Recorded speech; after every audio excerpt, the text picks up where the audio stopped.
Oh, good. Yeah, good setup. What's up, man? How's it What's up, going? my dude? Good. Yes, sir. Everything's going great, man. Just I'm at a pretty busy time of the year work-wise. Got a bunch of stuff that I got to go in person for starting Monday, which is I work from home, so I'm really spoiled these days. So on those days that I have to go out in person, I'm just lamenting it. But we got a good crew of people that we're going to be doing these in-person meetings with, so I'm excited. It's going to be really good. It's for open enrollment, and basically, I work for benefit advisors. So we are the sponsors of the healthcare plans for the union. So we go in person and give them information about why people should join unions as opposed to just working for the department who they only care about, bottom dollar and, don't really care about the employees that much and their welfare. So it's just really cool to be on the political side of things, right? Because I was in the administration side of things before this job. So now that I'm in this capacity, I'm in a higher up level. So I'm going toe to toe with, Anthem Blue Cross these days. Like, I'm going Okay. back and forth with the carriers. Dude, that is an incredible library collection. I'm just looking behind you. Got Tolkien, Oh, bottom left, got Paradise Lost right behind you, Godfather. Let's go, dude. oh Yeah. yeah. We just finished Sopranos last Monday. Oh, hell yeah. Yeah. Amazing show, right? It's one of, if not the best show to come out of the 2000s. And you and a lot of people would be surprised. Yeah, I love talking about this. Bro, the beginning of the show, first season was very psychological. Young, Freud, the concepts. People don't expect this from a mafia, almost like drama or action series. But like it was really psychological. And then after that, boom, it just went off. Like with the psychedelics and even like the dreams. I love those are the best dream sequences I've seen in like in It's incredible. cinema. Dude, when he is Kevin Finnerty, right? When he's Yeah, in the yeah, hotel, "Oh, hello, I'm Kevin Finnerty, and it says someone stole my briefcase." It's like, and the funny thing is that that's how James Gandolfini actually sounds when he's not Tony Soprano, right? Like if right. you see him out in the street and like old, pap, footage and stuff, he sounds very Kevin Finnerty-esque. So I always thought that was really funny. But Nicole, my wife, had never seen the finale. I had seen The Sopranos once through before, and I knew like how it ended. But the entire ending, right? Like that whole sequence, I'm just watching her. I wasn't even watching the screen, right? I was just because I knew how it ended, and we had this immediate discussion after. I don't want to spoil it if anyone hasn't seen it, but dude, Oh man, it's been like 20 years. unbelievable.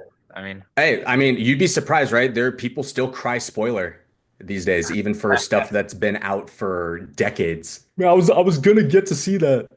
I can tell you with The Sopranos though, I was spoiled. Yeah. Watched it, still amazed. Like it didn't even matter personally for me. I'm like, Oh, whoa. Like, yeah. Knowing how it ended did not take anything away from the show. no, no, not at Not all. even a little bit. It's just my favorite thing that I was talking to a friend of mine about, I think earlier last week. It was incredible to watch the events because it was released on HBO in the late 90s, right? And then 9/11 happened. Yep.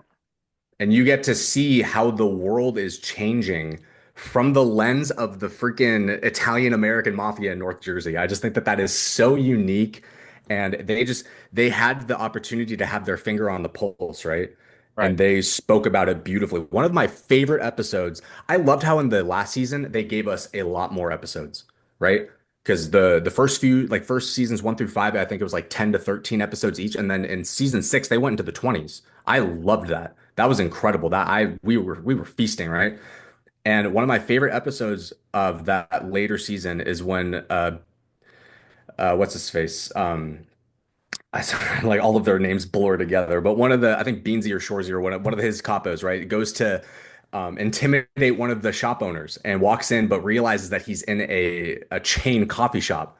And he goes to threaten the manager, and the manager's like, "Dude, I can't give you anything. If I do, they will fire me, and the next person will be here, and you'll go through this exact same thing again." And they walk out, and he's like looking around, he's like, "What the fuck is going on?" Like the whole landscape was changing, and it was really cool to watch. I really appreciated how they chose to, talk about things in the way that they did, and plus the mental health edge, dude. that was unheard of, right? That was before even, medical industries were talking about dedicated, carved out mental health benefits, right? This was in the wild west of psychiatry and psychology.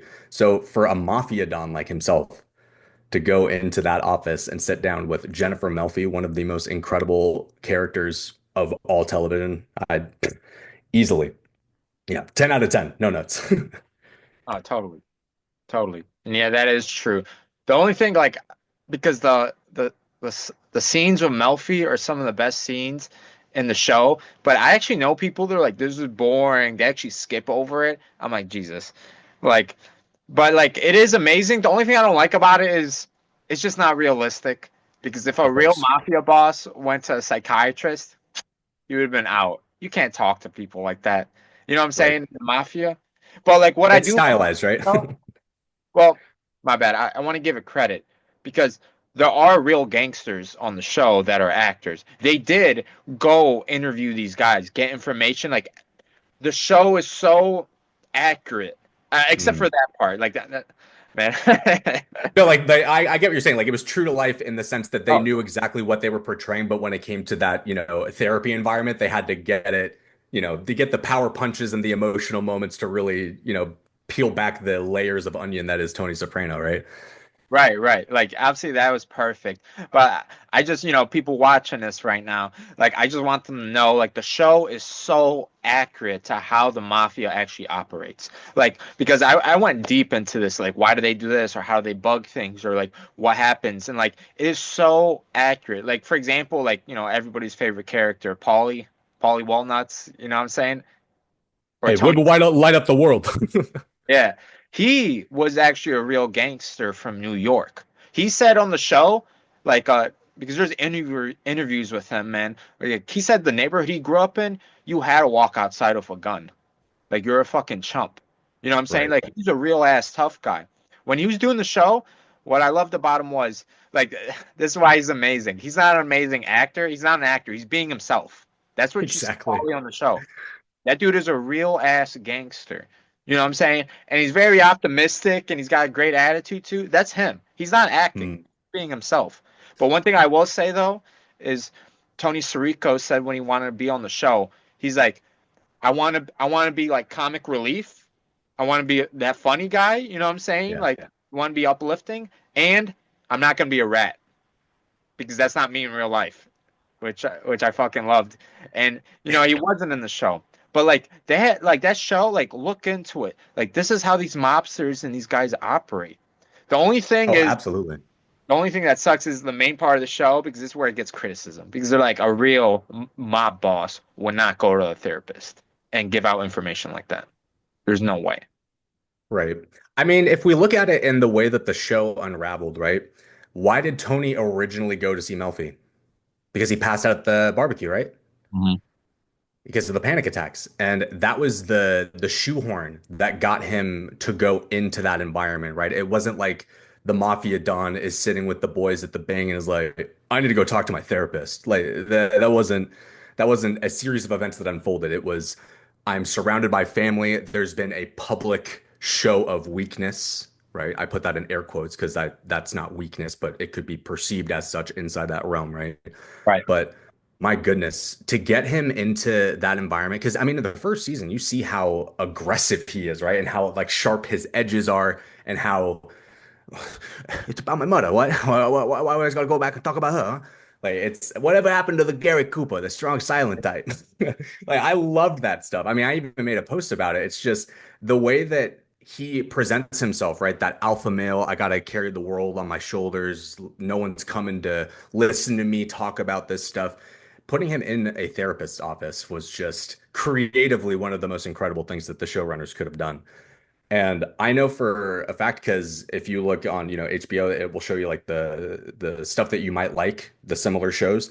There's the companion podcast and there's other Sopranos content where the showrunners go in and they actually talk about more behind the scenes stuff. So I really want to get into that at some point and kind of expand the lore and get more information because like I said, I genuinely believe that that is essential viewing if you like anything mafia related, crime related, that stuff it was perfect. I'm trying to get my parents to watch it. Oh, I mean, first of all, like it's one of the best TV shows in history next to Breaking Bad. I mean, I would say anybody that loves any type of art should watch The Sopranos. Not because, you especially if you like, mobsters and gangsters and stuff. But Yeah, even if you're not into that stuff, like that stuff, like oh my God, like so the show is a work of art from the writing absolutely. to the scenes to the characters, the comedy. I mean, hell, it's a sitcom, it's a soap opera, it's an action. It's like it's so many things at It's once. got it all. It's so beautiful, right? Every episode, it could be a different thing, right? Willie, and like we were talking about in the later season, there's that whole thing where Tony goes out to Vegas, right, to take care Right, of right, business, and he has his whole Fear and Loathing episode. I thought that was incredible. right. Like that was so out of left field, you know? He had all of that thing, all that stuff going on in Jersey, and then he goes out to Vegas to take care of the business and decides to go on a peyote trip. Okay, I'm here for that. And, he goes there in the desert and has that, desert sunrise like so many people have had throughout humanity's history, right? Like that, oh my God, like just the sun's coming up.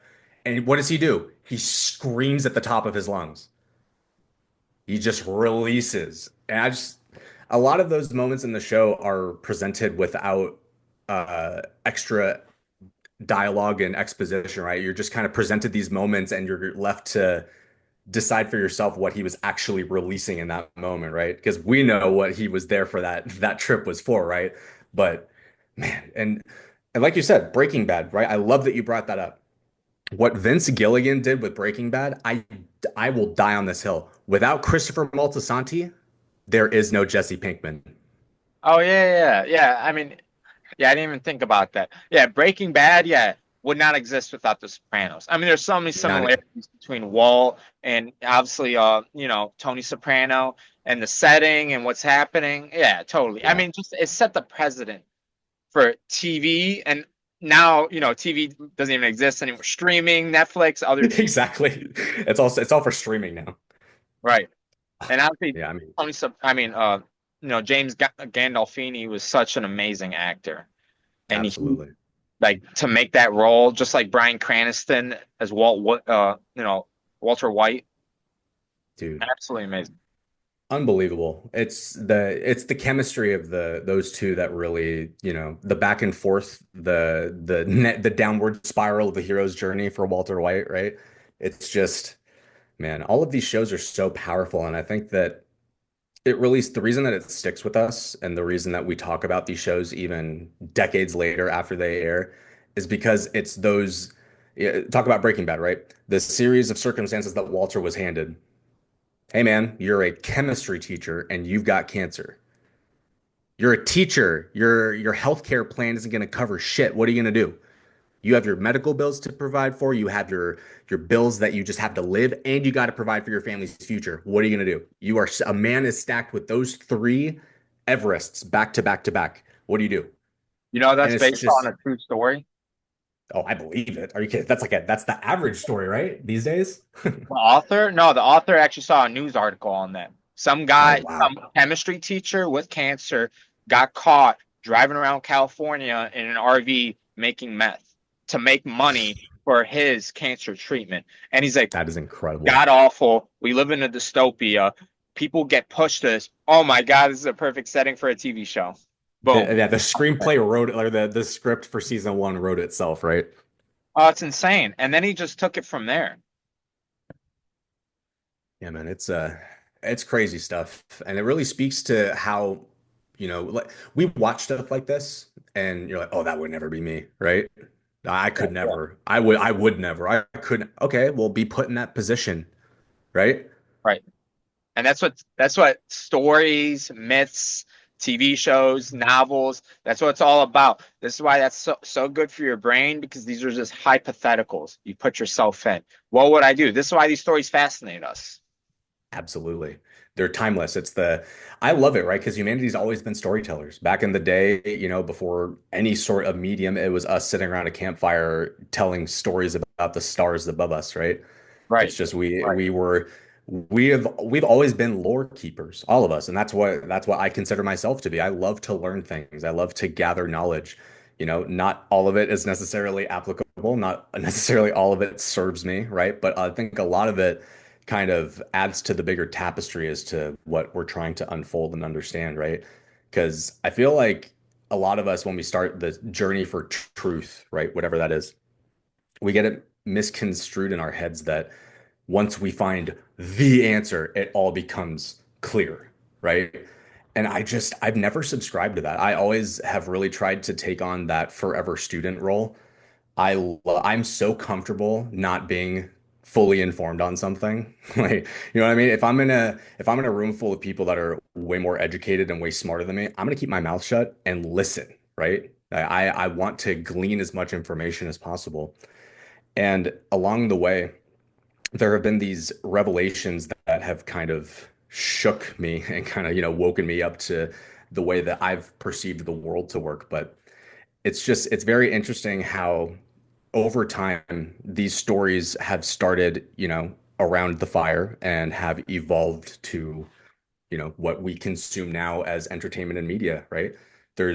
For some of us, for me personally, I'm trying to get away from as much screen time. I'm trying to have as much books on a library shelf behind me as you, man. Like that's what it ultimately comes down to. Used book hunting is one of my favorite things to do. That's literally one of my passions. And yeah, it's just been really interesting to take on that role and watch how over time these same stories are all saying the same things. Yeah. You know what, Cam? These books behind me, like, because people were like, how do you have all these books and stuff? And bro, majority of people just threw away these books behind me. Like, people don't give a shit about books. Like, a majority of these, I mean, honestly, like, I picked so many of these books out of the garbage.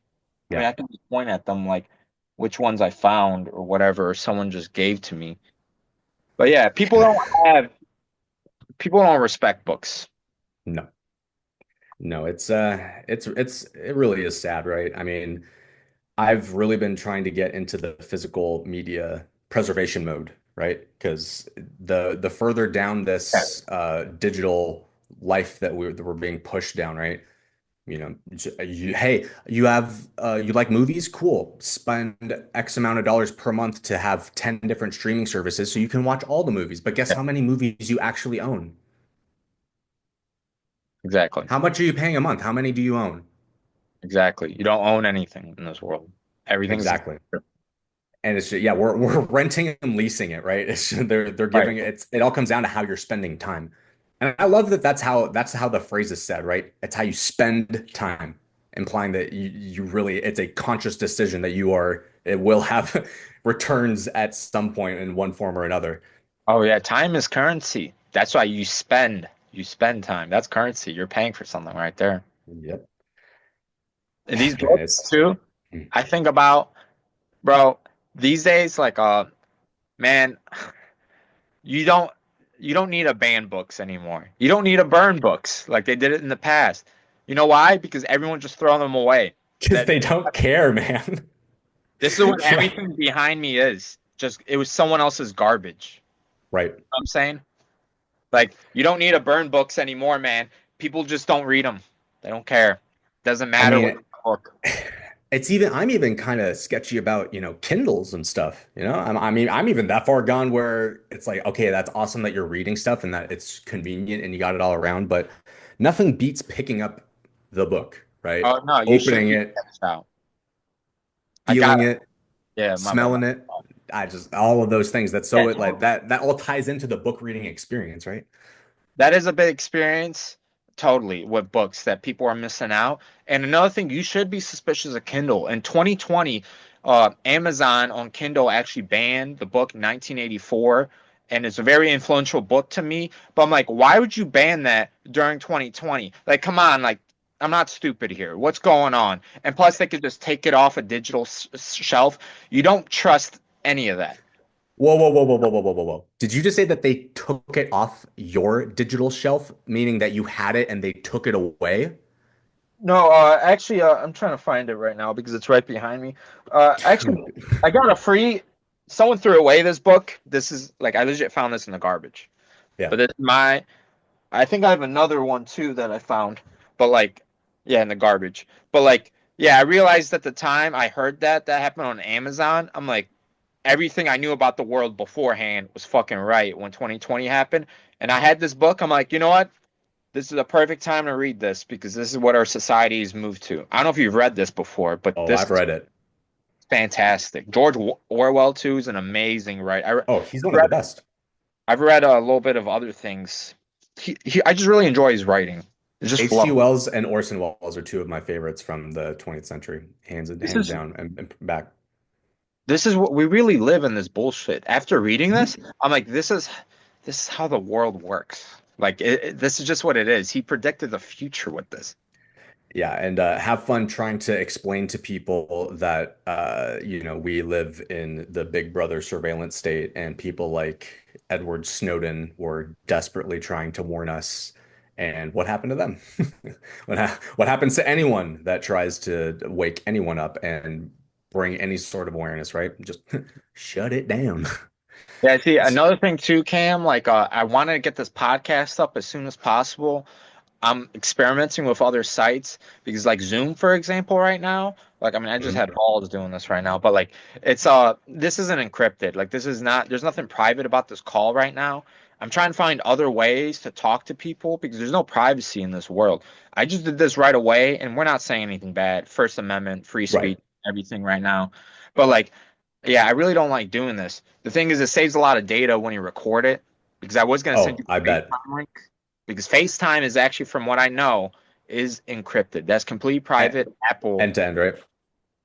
yeah, like Apple doesn't know anything that's going on there. But you could say, do you trust Apple? I don't know. Pick your poison. It's just a free market, right? And by free market, I mean big six.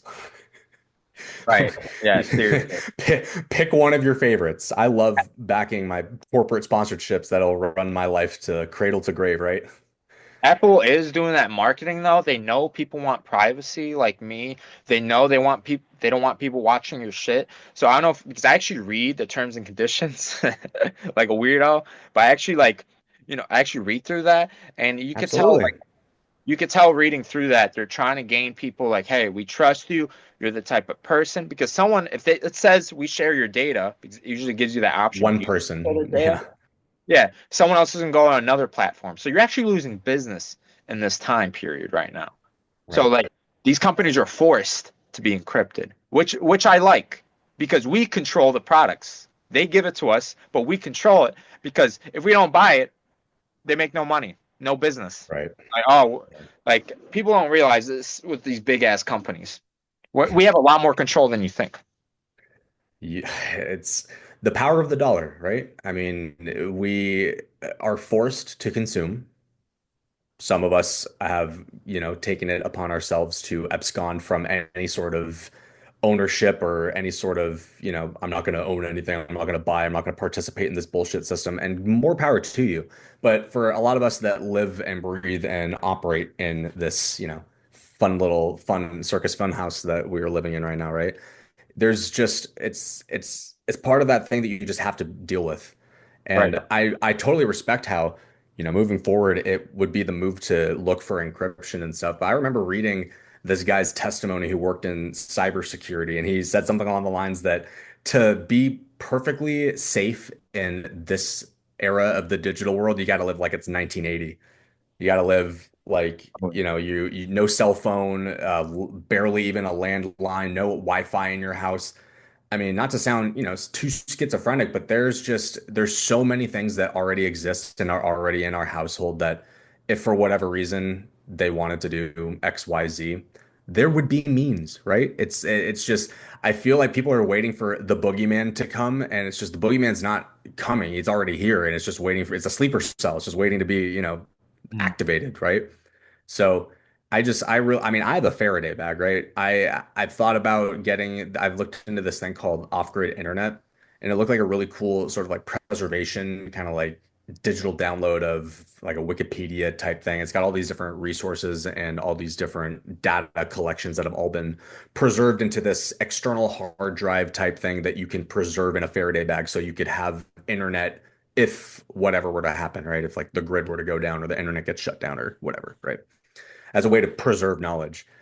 So it's just, I don't know, man. I'm at that point where it's one of those concepts, like thinking about digital security. It's one of those concepts where the more I think about it, the less comfortable I get. And it's kind of the ignorance blanket that the less I think about it, the better, right?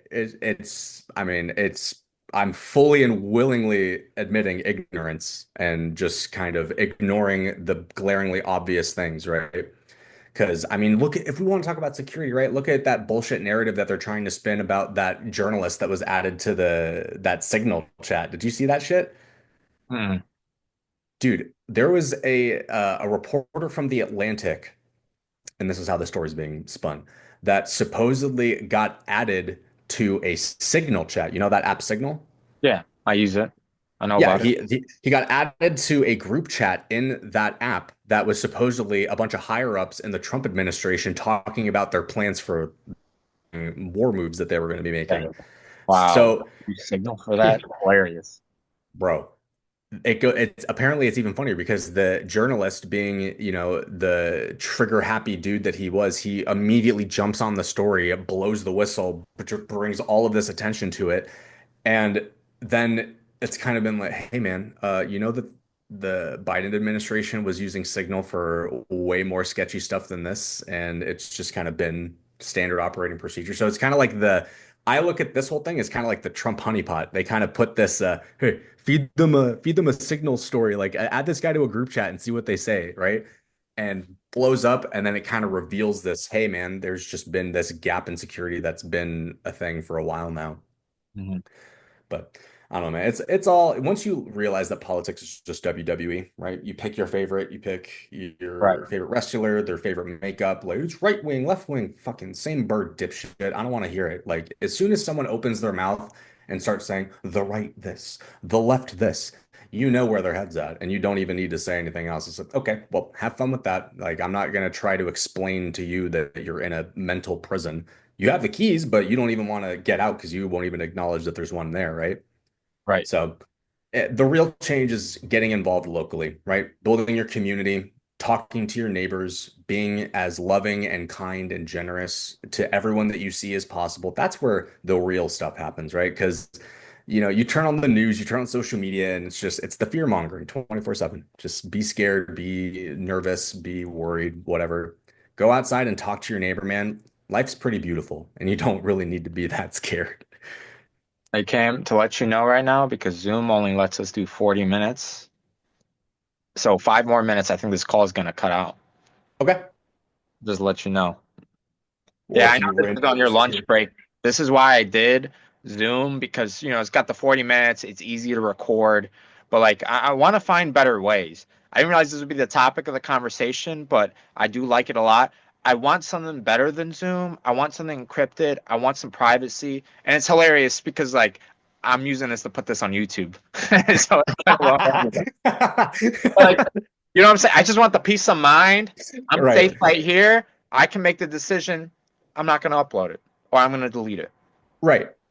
No, before I make it public. I totally get what you're saying, right? It's you want the sanctity of the editing room floor, right? You want to be able to Yeah. say whatever you need to say in that space, be able to air out whether it's something you're comfortable putting out there on YouTube or whatever, and being able to, because it all comes down to your discernment, right? At the end of the day, like free speech is free speech, but at the end of the day, whoever you have on the podcast, whatever we end up talking about, it's ultimately up to you what does or doesn't make the cut. So I feel like that's a very strong move to make just because, especially as we move forward with the things that are being said about what you can and can't say, it's just very interesting. And we need to just be mindful about, certain topics and certain stuff like that. I don't say that to, be a fear monger, just to, tread lightly in a in a 4D chess kind of way.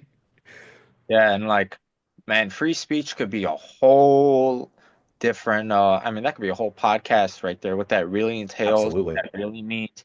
And like, I wouldn't even say it's a bad or good thing. It would kind of more of a neutral zone. It's neutral. Yep. And obviously you could see your society's talking about this, but like I really believe like technology should be like your home. Like what I do after this call, no one should be knowing what I'm doing.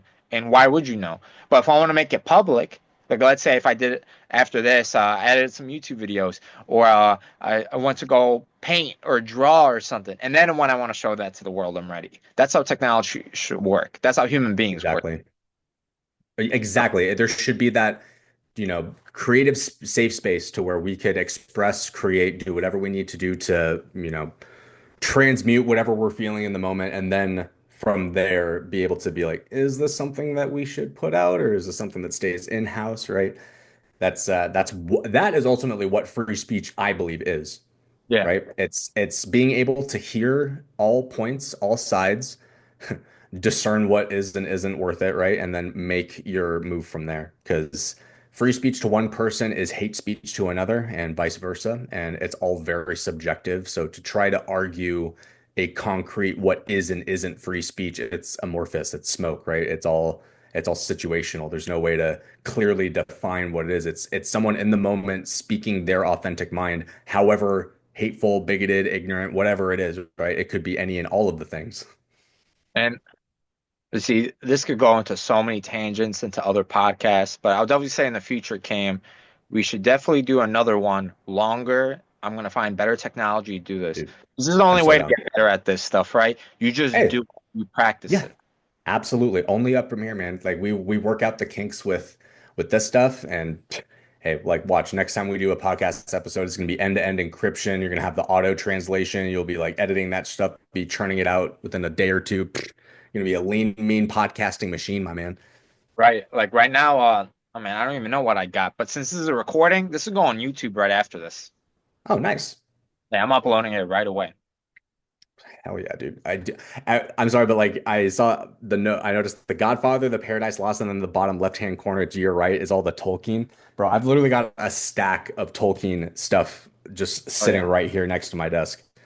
I'm even going so far as to try to teach myself Sindarin. Yeah, yeah, insanity.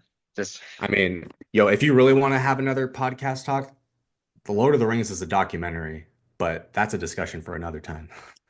man, I've watched the movies when I was younger. I got the books. I want to read the books because I started reading The Hobbit. This was actually during COVID. Really Mm. enjoyed it. I just haven't made time to entertain myself with that. But like, yeah, you reminded me. I definitely gotta watch these movies. I gotta rewatch them. I gotta read the Yep. books because obviously this is the beginning of fantasy.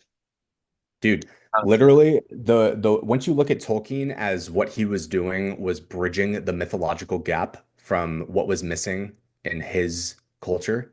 yes, Because look at Scandinavia, look at Germania, look at Italy, look at Asia Minor, look at Africa, look at Middle East. All of those places are so heavily laden with mythology and the great stories. Besides the Arthurian legends, what can you tell me about English mythology? and the funny thing is, King Arthur was most likely a Roman. Hey, wait, yo, cut. We can't talk about that. Hey, what the? I mean, yeah, I mean, like, yeah, so true, honestly. I mean, like, I bet, I don't know, maybe I gotta look into it more. There's got to be some myths. Maybe they're not as popular, like as King They're Arthur not as like was. expanded as the other mythologies and pantheons that Right, are, exhibited elsewhere, right? Like there's like the stories. I mean, Ireland has the Dunedain. Sorry, the Dunedain. That's literally from Lord of the Rings. I can't remember. It's the fairy folk. It's the right. word for it in Celtic. They have their fairy folk. They have the gods that the Druids worshipped and stuff like that, right? So there are those mythologies and those, esoteric and occult figures that do exist. But when you look at the web of tapestries of mythology that exist, in Greece or Scandinavia, like the Viking gods and stuff like that, they're start to finish stories, right? Like it tells you the story of these actual living, breathing people. And I could go into a whole freaking hour-long essay here, but um, what J.R. Tolkien did was basically tell us the story of us through Lord of the Rings, through his mythology, through his storytelling. And I don't know if you know this, but he didn't start Lord of the Rings as he didn't go into it writing fiction. It wasn't just, I'm going to write that. He started writing a language. Right, right. He started writing Dwarven and Elvish and making language. He was a linguistics professor.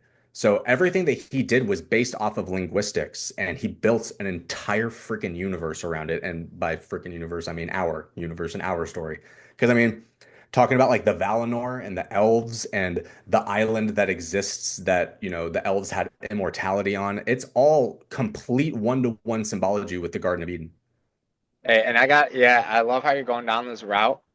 And to be honest, I'm not going to elaborate, not because we don't have enough time, as you can see at the top, but it might be a little bit dangerous to talk about. I don't know if you know what I'm talking about, but like, I don't know, it might be based off of a real thing. I'm gonna be really ambiguous with this. I hope wink, wink, you get what I'm saying right now. The wizard knows. Hey, the wizard knows. Definitely worth doing another podcast, honestly. Absolutely. I gotta watch it. I gotta rewatch all the movies, and I gotta read the books first before Dude, we. okay, so just a fair warning, there are the extended editions that are on HBO. Those ones are Oh, that's very what I'm long. watching. That's what I'm Those watching. are, yeah, those are like 4 hours each. So just Hell prepare accordingly, right? And you'll be fine. yeah. Yeah, totally. Man, yeah, right here, it's probably just gonna cut off in a minute and a half. But hey, thank So you, Cam, for your time. absolutely, brother. Awesome talk, bro. I tell everybody that I do podcasts with, bro, we got to do 3, 4 hours. I do not want to do 1 hour podcast. So seriously, right? Let's just sit and just chat, man. Like I'll carve out a whole afternoon for this. Oh no, totally. I mean, like it's amazing. I mean, podcasts, the conversations are so high quality. We got and obviously more clips, more to put on Oh yeah. social media, more to share with people. Like this is way too much. But let me figure out the technology. And Oh hell, yeah, dude. if you find something better, send it Yeah, I'll over. do some research. Yeah, if you find some like obscure app, like I'll try it out. Yeah. Try Oh out, yeah. but the big ones I'm Absolutely. using are Signal, and I actually like FaceTime. I could send FaceTime links to Android phones, which is awesome. That is pretty cool. Right now it Yeah. says a minute. I think it might cut it off. So My man. yeah, yeah. Let's let it cut out. But thank you, Cam. Appreciate everything. Awesome conversation. Next time it's going to be longer. Dude, I can't wait. It's great seeing you, brother. Thanks for having me, and I can't wait to see you soon. And let's wait for this awkward pause because sometimes it goes over. So I Yo, don't know. hit This is what, hit him with the freeze frame. yeah.